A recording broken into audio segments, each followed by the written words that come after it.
Buenos días, ¿cómo han estado, amada familia? Bendecidos. Sé que es un tiempo de bendición y agradezco al pastor Horacio, la pastora Versadis, por haberme invitado en esta mañana, y me siento muy gozoso de encontrarme al pastor Neiger, presidente, y a la pastora Irma. Qué bendición tenerlos acá en este lugar. Y quiero entonces en esta mañana compartir un tema que titula La visitación de Dios. El Señor me ha estado hablando desde hace ratito, pero más hace casi 2 años. Y me ha estado hablando de una visitación para Colombia, para nuestra nación. Y yo venía y me dio 3 palabras que iba a levantar la iglesia en la revelación de la palabra, el amor a la palabra y a la oración, pero también que iban a haber milagros y prodigios, y también iba a haber economía para la iglesia de Jesucristo. Y me estaba moviendo en esa parte. Y he mirado el año pasado una gran visitación del Padre, pero trayéndonos finanzas a la iglesia. Y yo le decía: papito, ¿cuándo nos vas a levantar personas que anhelen la presencia tuya, que nos sumerjamos en el río de tu espíritu y que vamos a ver las grandezas que tú has prometido en tu palabra? Y este año, el 1 de enero, hubo una explosión allá y se ha levantado la iglesia de Jesucristo allí con hambre y sed de la palabra, y eso me tiene a mí muy contento, muy contento.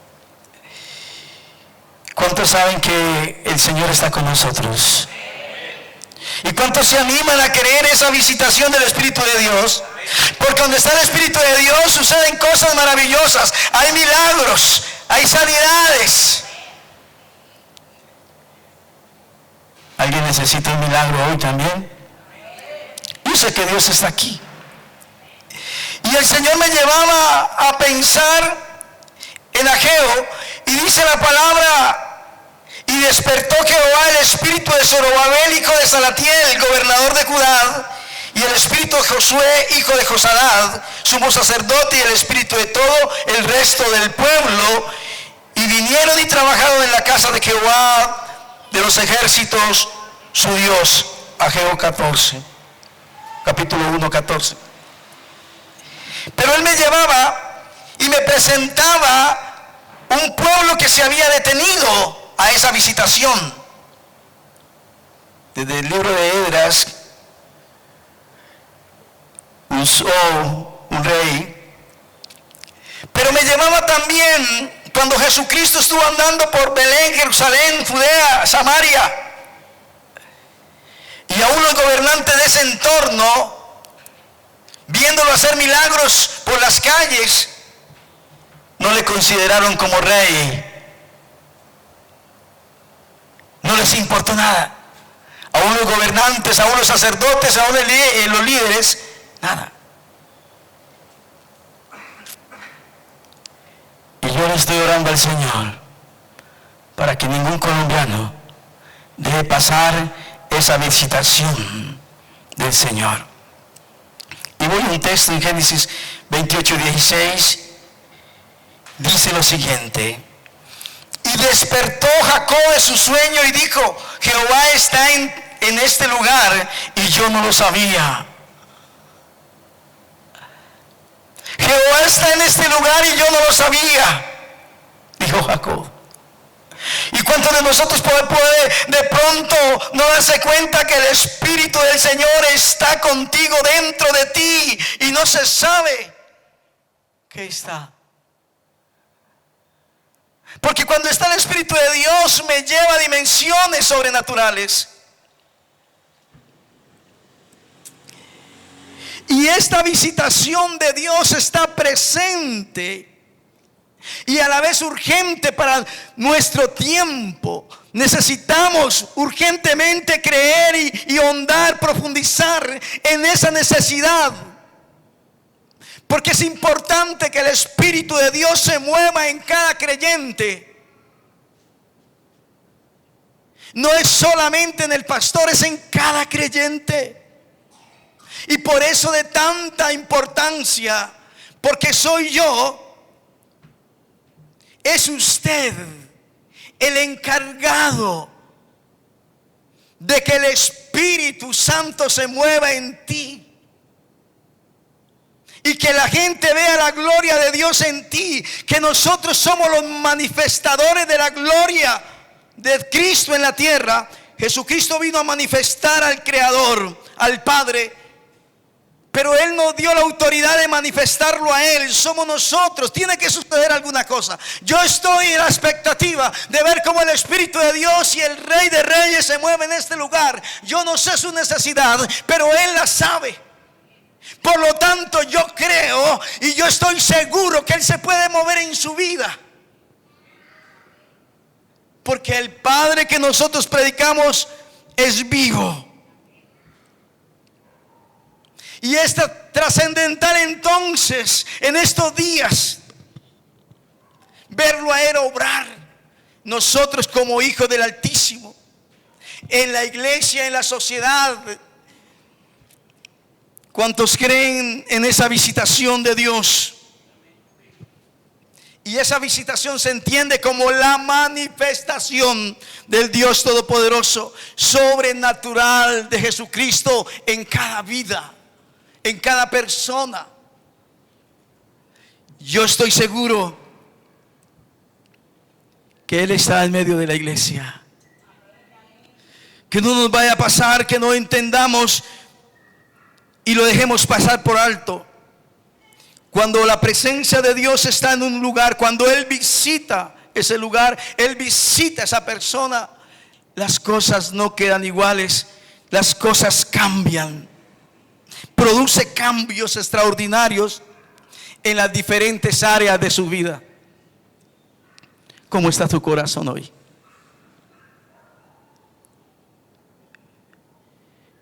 Y yo creo que tenemos que orar hoy por la necesidad de esa paz en el corazón de las personas. Que Dios tome el control de las emociones para que su nombre sea glorificado y exaltado. Por cada dolencia, vamos a ver si Dios nos da tenemos un tiempito para que Él ministre a su pueblo.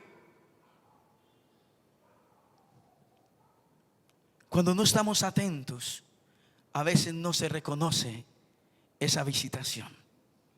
Es tener deseos de esa visitación. Y esa visitación entonces provee los siguientes beneficios. Nos da plenitud de gozo. Nos da plenitud de gozo. Dice la palabra en Salmos 16:11: me mostrará las sendas desde la vida, y en tu presencia hay plenitud de gozo. Es en la presencia de Dios que hay plenitud de gozo. Delicias a tu diestra para siempre. Si usted está triste, si su corazón está dolorido, Él te va a mostrar las sendas. Y cuando Él muestra esas sendas y estás en su presencia, hay plenitud de gozo. Y dice que hay delicias a tu diestra para siempre. Cuando yo tengo gozo, siempre estoy animado. Pero cuando yo he perdido el gozo, me desanimo. Y cuando usted está animado, muchas cosas hacemos. Traiga en la memoria un momento cuando usted esté bien animado. Hace muchas cosas, pero cuando pierde el gozo, muchas personas pierden el sentido de la vida.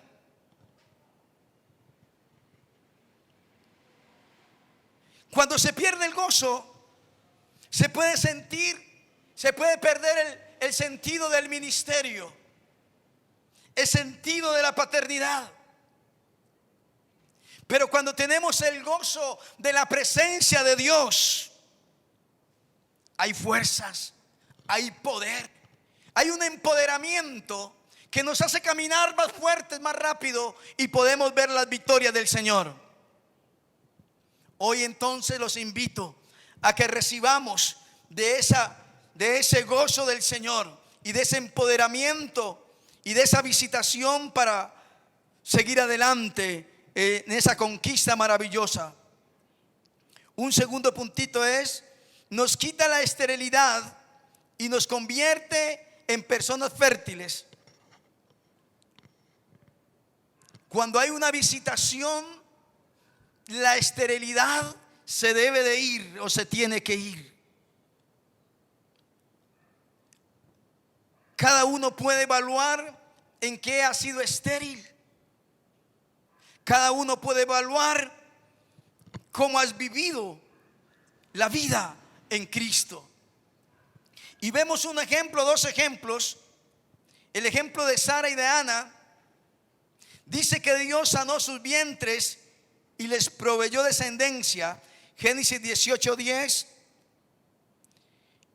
Entonces dijo: de cierto volveré a ti, y según el tiempo de la vida, he aquí que Sara, tu mujer, tendrá un hijo. Ustedes lo van a leer hasta el 14. Yo solamente les muestro el ejemplo con este texto. Y primera de Samuel 2:21 dice la Biblia: y visitó Jehová a Ana, y ella concibió y dio a luz 3 hijos y 2 hijas. Y el joven Samuel crecía delante de Jehová. Lo que hizo entonces el Señor en Sara y Ana fue que ellas nacieron estériles.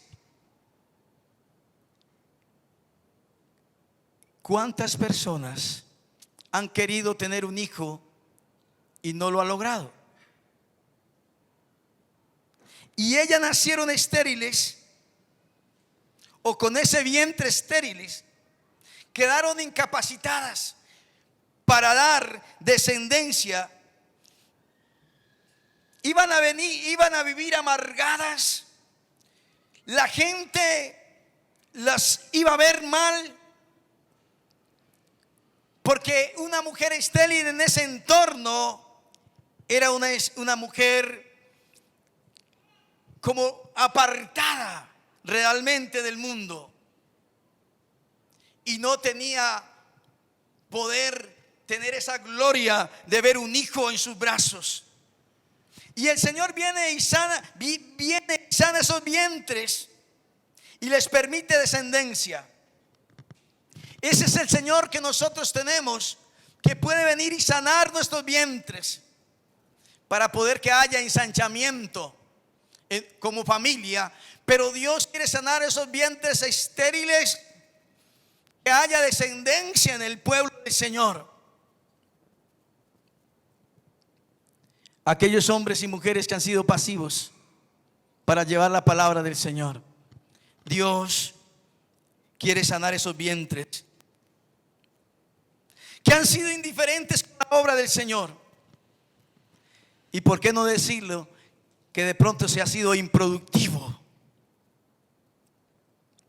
Cuando viene la visitación de Dios, ¿qué ocurre en las personas? Que hay sanidades, que hay liberación, que su vientre espiritual está sanado, porque se quitan los temores de llevar la palabra del Señor. No espere que usted sea un teólogo. No espere que se las conozca todas. Yo comencé a predicar la palabra del Señor a los 15 días de ser convertido. Y tengo mucho que aprender todavía. Y me falta mucho. Pero comencé a hacerlo de bebé espiritual. Con un versículo que me aprendí, con eso compartía la palabra. A los 17 días, Dios me usó para hacer un milagro de cáncer. Si usted me dice, si usted era un santo, no era un santo. Es más, apenas estaba entendiendo la palabra del Señor. Pero Dios lo hizo. Pero si ustedes me preguntan, ¿usted se arrepintió bien? Yo le digo, sí, me arrepentí bien.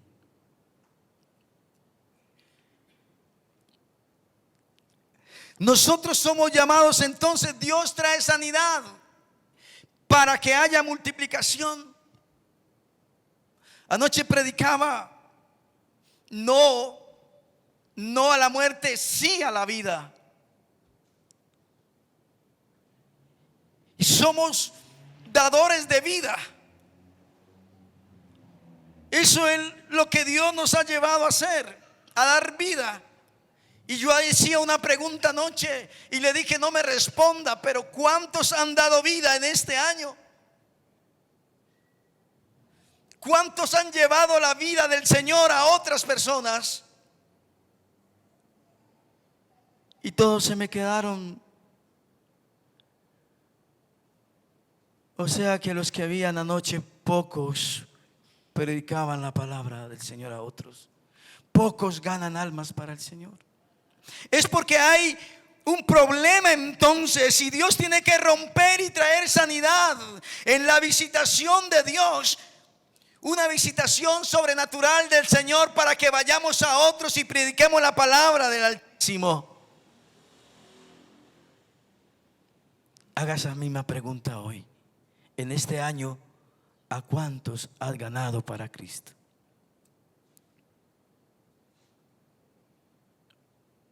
Y yo les pido, en el nombre del Señor y con mucho respeto, que logremos esta visitación de Jesús. Él está aquí. Que no sean 50 o 60 dentro de 8 días, sino que usted salga motivado y le diga al Señor, yo quiero que tú hoy me lleves, me llenes de tu Espíritu de Dios. ¿Sabe una cosa? Si yo les pregunto a ustedes cuánto tienen el Espíritu Santo, ustedes me van a decir que todos. Y es verdad.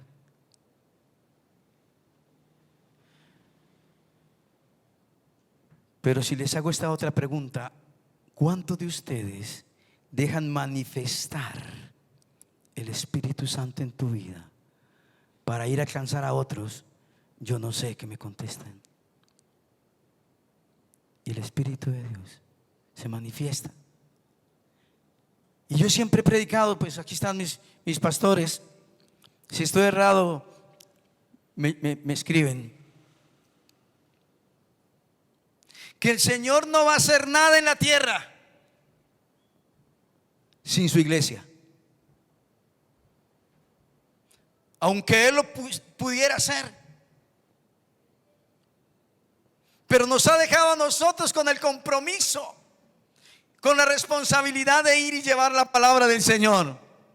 Somos nosotros, no el Espíritu Santo que venga y le hable al oído y lo convierta.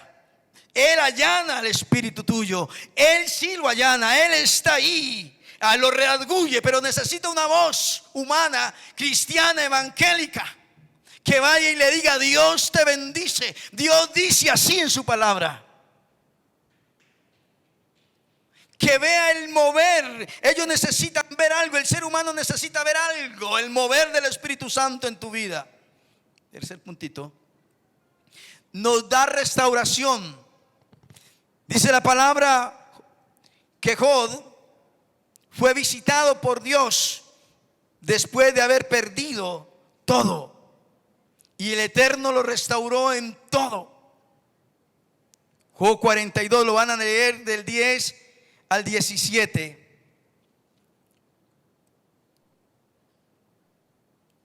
Yo le voy a leer el 10. Dice: y quitó Jehová la aflicción de Job cuando él hubo orado por sus amigos, y aumentó al doble todas las cosas que habían sido de Job. Un hombre que lo perdió todo. Un hombre que perdió sus hijos, sus bienes. ¿Cómo se sentiría Job cuando lo perdió todo? Y que perdió sus hijos. Yo creo que hay momentos que él perdió las ganas de vivir. Y cuando uno pierde las ganas de vivir, se desubica, se siente derrotado, se siente perdido. Pero el Señor vino y le restauró. Y una de las cosas que le restauró fue su salud. ¿Se imaginan un Job coger un tiesto?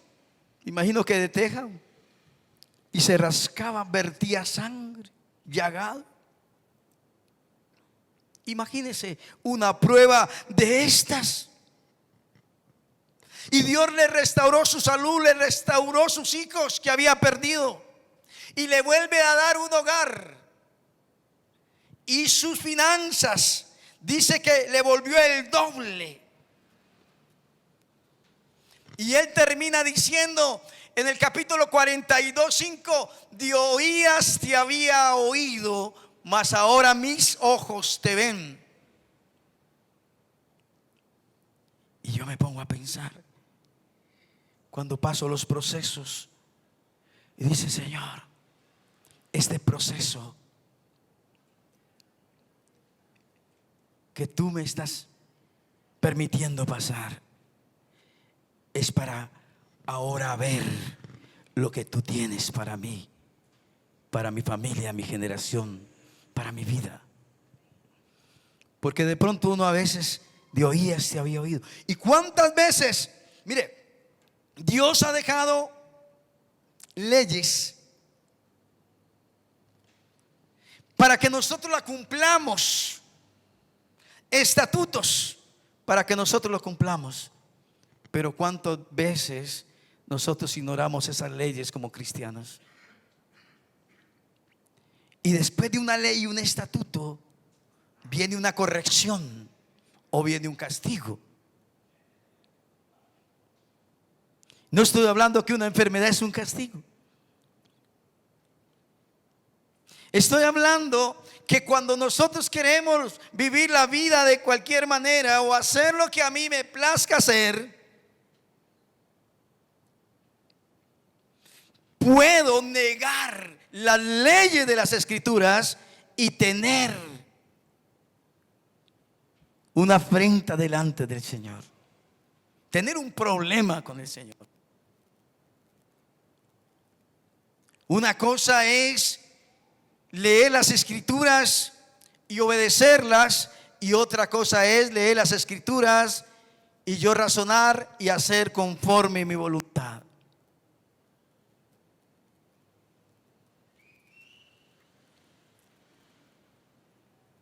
Esa es otra cosa.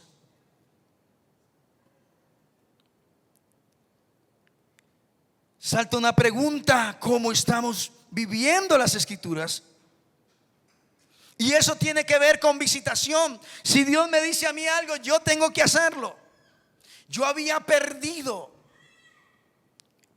el enfoque de lo que Dios me dijo cuando me convertí al Señor. Él me dio unos dones que yo por mucho tiempo, aunque oraba por los enfermos, los dejé estancados.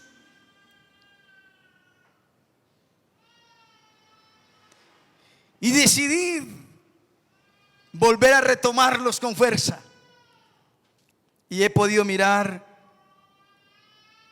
y les digo una cosa: cuando nos salimos de los diseños de Dios, estamos resistiendo al mismo Dios, porque tenemos que hacer los diseños de Dios. Y seguramente yo, aunque oraba a medias, ministraba cultos a medias con el diseño de Dios, y ahí el Señor me traía otro tema: ¿cómo estamos reedificando nuestra vida?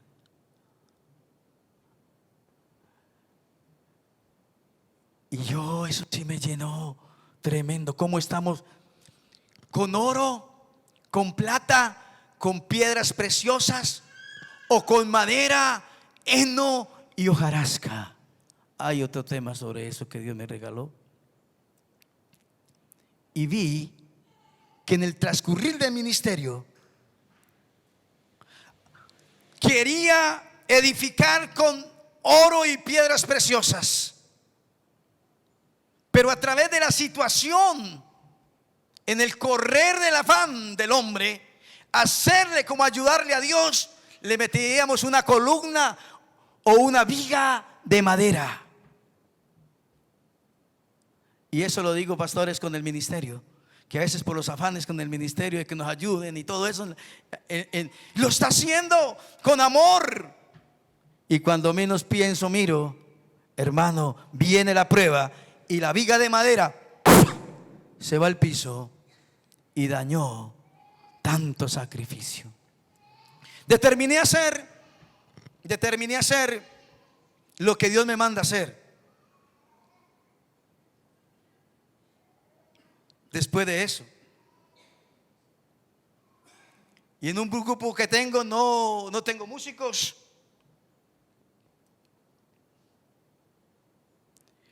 Solamente colocamos un CD, adoramos y ministramos. Y el Señor se ha glorificado más en ese grupo que cuando había personas que por el afán fueron subidas allí. Hicimos lo que no era, y hay que pedir perdón al Señor y volver a restaurar. Cuarto puntito: nos concede liberación. En su nombre se rompen las cadenas. La palabra dice: tú eres mi refugio, me guardarás de la angustia, con cánticos de liberación me rodearás. Salmo 32:7, ¿cierto? Ustedes lo saben ahí. Y segunda de Corintios 3, usted lo va a leer en casa, del 17 al 18. No lo voy a leer aquí, que son 2 versículos. Porque el Señor es el Espíritu, y donde está el Espíritu del Señor, allí hay libertad. ¿Cuántos están libres hoy? San Juan 8:36 dice: así que si el Hijo os libertare, seréis verdaderamente libres. Y acuérdense que el pueblo de Israel fue libre con el poder, con la mano poderosa del Creador. Éxodo 3:8, lo leen en la casa hasta el 12. 3:7. Y dijo: luego Jehová, bien he visto la aflicción de mi pueblo que está en Egipto, y he oído su clamor a causa de sus exactores, pues he conocido sus angustias, y he descendido para librarlos de la mano de los egipcios y sacarlos de aquella tierra a una tierra buena y ancha, tierra que fluye leche y miel, a los lugares del cananeo, del eteo, del amorreo, del fereceo, el heveo y el jebuseo. El Padre escuchó su clamor. Qué buena esa oración, que podamos clamar y que Él escuche la oración de aquel que le clama. Estoy muy contento con la red de oración, las 24 horas, 365 días al año. Porque Dios sabe escuchar a aquellos que ruegan, que claman, Y entonces Dios envió a Moisés para que trajese libertad. Este texto entonces tiene que ver con la libertad del pueblo de Israel cuando era esclavo en Egipto. Y ustedes saben claramente que Egipto representa ¿qué? El pecado. Y muchas personas son esclavas del pecado.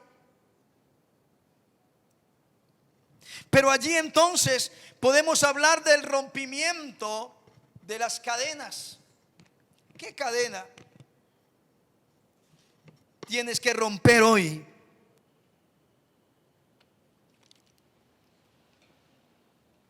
Que te impida hacer lo que Dios te manda hacer. ¿Qué cadenas te impide que haya una visitación gloriosa sobre tu espíritu y sobre su cuerpo y su alma para llevar y hacer lo que Dios manda hacer en sus escrituras? No tenemos nosotros que crucificarnos para pagar un precio. Dios ya lo hizo por ti y por mí. Tenemos que romper aún los temores. Hay personas que no llevan la palabra por temor. Yo no soy capaz de hablar. Hay que ministrarles. Que no llevan la palabra porque tienen vacíos, porque se creen tan pecadores que no pueden llevar la palabra. Y tenemos que romper esas ataduras que vienen de parte del enemigo, porque ninguna persona atada, oiga, cree que puede llevar o tener una relación con Dios o ejercer un ministerio. Esa atadura te va a impedir, esa cadena que arrastras te va a impedir. Y Dios entonces quiere romper esas cadenas para usarte poderosamente. Y hay personas atadas que no miran que crecen en el ministerio o que no pueden crecer. Y hay personas que tienen mucho que dar, pero no son capaces de hacerlo porque hay ataduras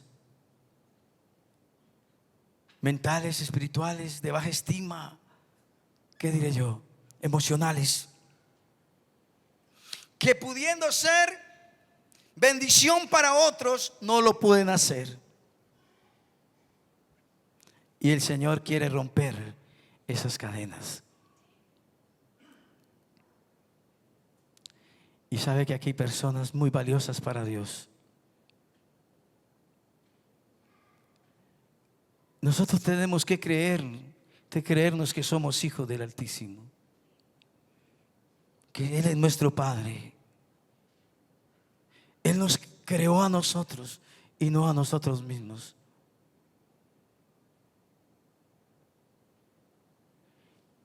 Y dice la palabra que aún mayores cosas haremos en el nombre de Jesús.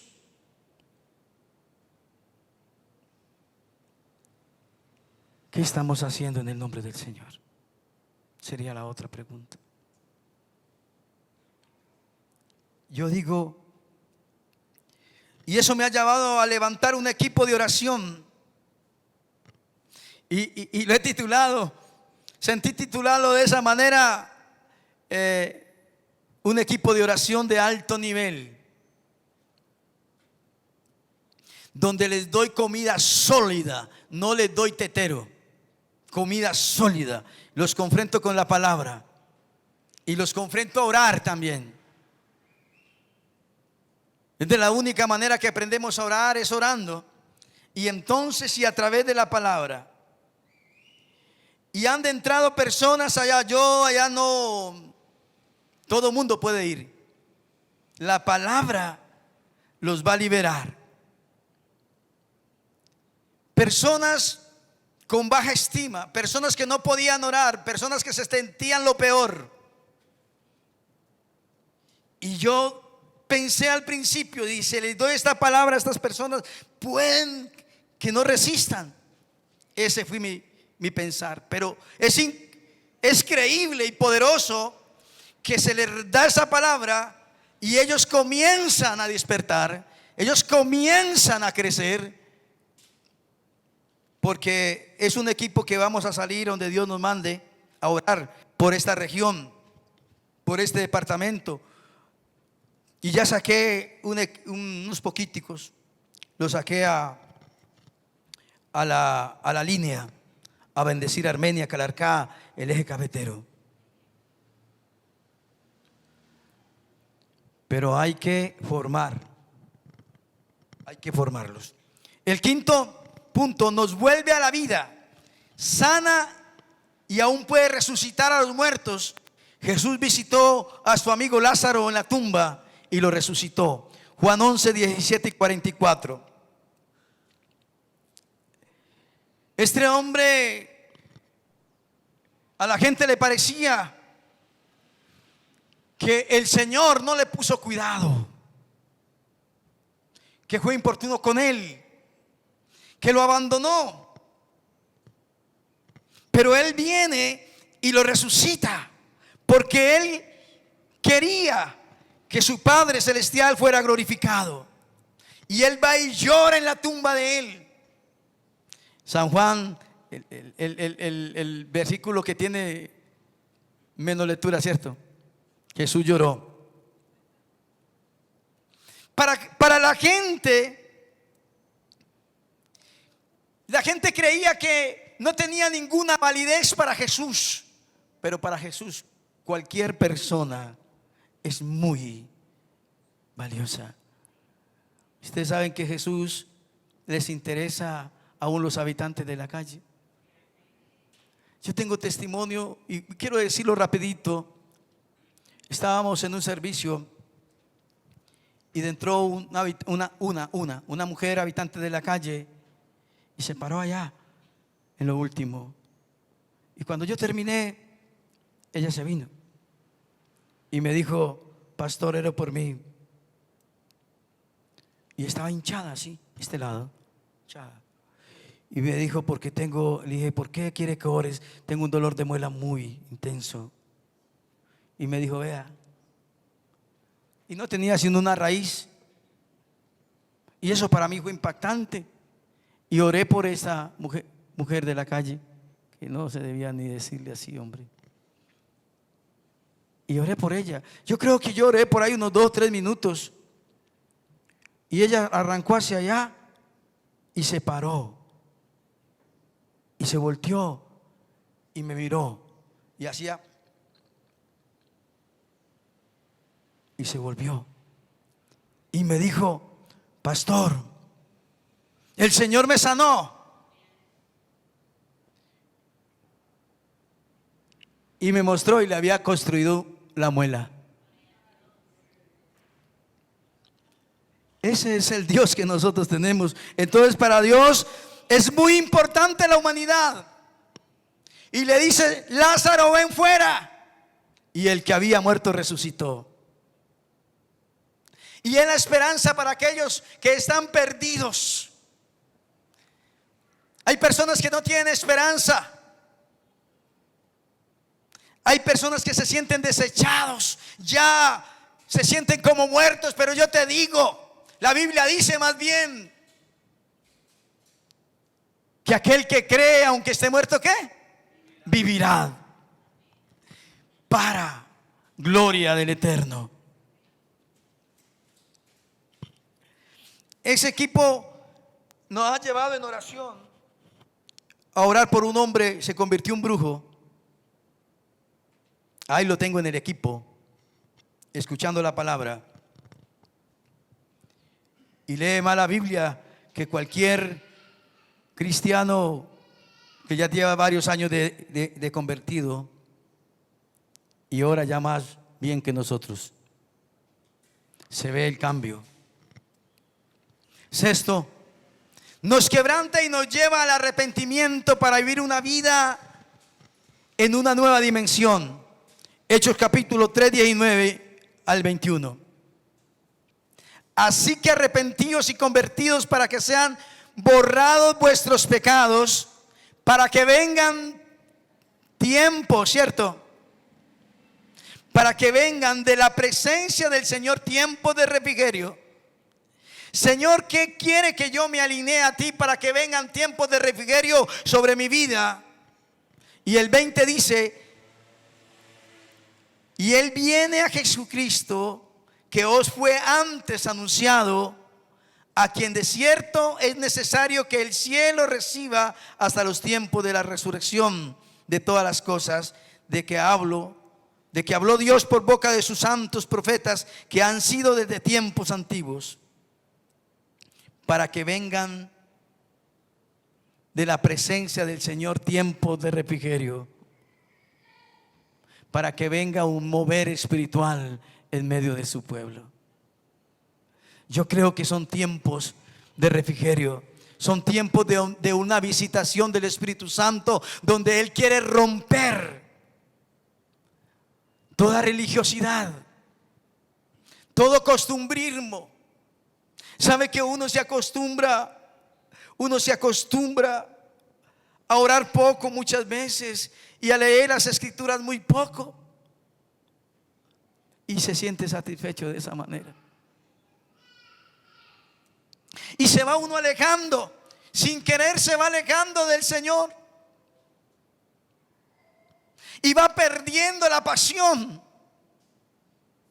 de buscar al Creador. Y el Señor está diciendo: es necesario que busquen los tiempos para yo traer refrigerio sobre tu vida. Es necesario que se active la gloria de Dios en mi vida, en tu vida. Es necesario que mi presencia esté constante. Y es necesario que busquen esa visitación, porque yo estoy con ustedes. Le digo que yo he tenido tiempos donde he bajado, pero cuando me doy cuenta, digo: Señor, ayúdame. Ayúdame, Señor, a estar en tu presencia. Ayúdame a leer las escrituras. Dame sed y hambre de ti, Señor. Dame hambre y sed de ti. Y vuelvo a tomar aire. Y vuelvo a creer aún más en el Señor. Y vuelvo a tener compromiso. Es tiempo de que la iglesia se levante y podamos arrepentirnos de corazón. Y usted me dice: usted me está diciendo pecador. Yo no le estoy diciendo pecador. Podemos arrepentirnos que hemos dejado la intimidad con el Espíritu de Dios. Podemos arrepentirnos que hemos dejado de conocer a Dios. Cuando tú y yo dejamos de leer las escrituras, dejamos de conocer a un Dios maravilloso y poderoso. El que no lee las escrituras y me diga: yo conozco a Dios, yo le digo: no se puede conocer a Dios sin leer este libro. Muchas de las cosas que nosotros fallamos es porque no conocemos el libro de la ley. Séptimo, nos perdona y nos enseña a perdonar, a fin de que podamos disfrutar de la paz interior. Aleluya. Nos perdona. Él nos ha perdonado. Él nos ha perdonado. Cuando Él nos perdona, viene la frescura de Dios como conclusión de esa visitación gloriosa de su Espíritu, de esa presencia de Dios en nuestras vidas, y ocasiona en nosotros un cambio. Y yo le digo: Señor, ayúdanos. Y entonces nuestra vida toma un sentido de destino, porque Dios nos preparó para Él y cumplamos lo que Él manda. Comenzamos a ver la vida diferente, con otras expectativas, y recuperamos la capacidad de amarlo, de exaltarlo, de ver su grandeza, de ver su poderío, de ver sus milagros, sus diseños. Él cambia la enfermedad en sanidad, la crisis en bendición, el fracaso en victoria. Él cambia, Él es capaz de cambiarlo todo. La muerte en vida, la tristeza en gozo, la sequedad en manantiales